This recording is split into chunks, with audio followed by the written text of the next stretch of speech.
ადამიანი უნდა წარვადგინოთ. ეხლა 39 წლის ფერმერი, რომელიც ამერიკაში ცხოვრობდა 12 წელი იქ ისწავლა, მერე კი დაუბრუნდა მშობლიურ სოფელს, ზემო ნიქოს, რომელიც ეხლა უკვე საზღვრისპირა სოფელია და იქაურებს ეხმარება და თან ყველაფერთან ერთად მას აქვს თავისი მოსაზრება და ფორმულა თუ როგორ დაეხმაროს საქართველოში, ესე იგი სოფლის მეურნეობის განვითარებას.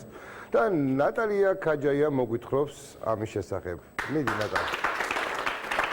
დავიწყეთ დევის უნივერსიტეტიდან და მე პრაქტიკაში კი ბურჩელი, სანერგო მეურნეობა და აგროგროუ ნარსერი. და სულ რამდენი წელი? 12 წელიწადი. იყავით ამერიკაში. შეერთებული შტატები და სამსახური $15,000 ანაზღაურებით გიორგი მჭედლიძემ 2 წლის წინ დატოვა.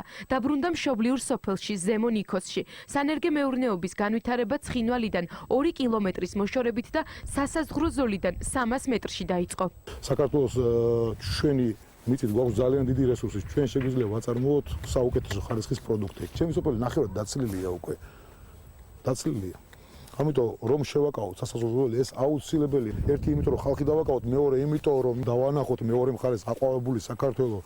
39 წლის ფერმერს ახლა კაკლის და ნუშის უნიკალური ჯიშები გამოყავს. გასულ წელს გაყიდული ნერგებიდან 80,000 ლარის მოგება ნახა. მომავალ წელს ბიზნესის გაფართოებას, შინდის ბაღების გაშენებას და პომიდურის ჩითილის წარმოებას გეგმავს. გააქტიურებისკენ მოუწოდებს სხვა ფერმერებსაც და სახელმწიფოსაც.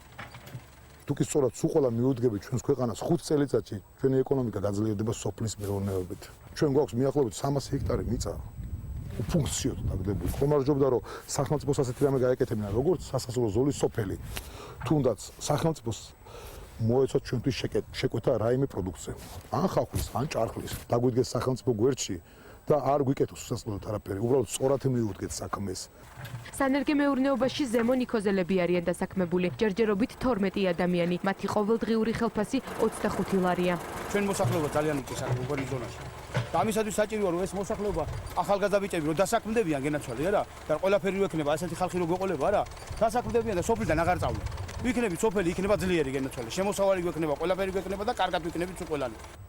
ამერიკიდან საქართველოში დაბრუნებული ფერმერის საქმიანობამ ნიქოზელებს მომავლის იმედი გაუჩინა. საზღვრისპირა სოფელში ახლა საწარმოების და ქარხნების გახსნას ელოდებიან. ააშენონ ამ ისა ბაჩის გადამუშავებელი ისა ქარხანა ან საწარმო რაღაცა გააკეთოს. საზღვრისპირა სოფელი ფაქტობრივად დაცლილია. ზემო ნიქოზელების უმეტესობა უმუშევარია, მაგრამ ფერმერი გიორგი მჭედლიძე დარწმუნებულია, რომ პრობლემა მაშინ მოგვარდება, როცა ამას ადამიანი მოინდომებს. სულ ყველამ ერთ დილით უნდა ვთქვათ, ავაშენოთ ჩვენი ქვეყანა.